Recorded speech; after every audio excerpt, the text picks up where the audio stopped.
Kalayaan sa pagpapahayag, boses ng mamamayan.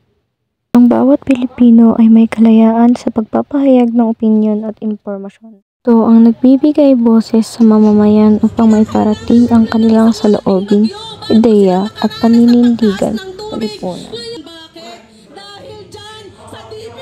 Ngunit kakaibot ng kalayaan ang responsibilidad. Hindi dapat gamitin ang karapatang ito upang manira ng puri, magkalat ng maling impormasyon o mag-udyot ng karahasan.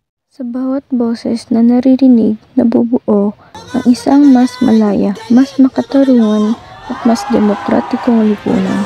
Ang kalayaan sa pagpapahayag ng opinyon at impormasyon ay hindi lamang karapatan.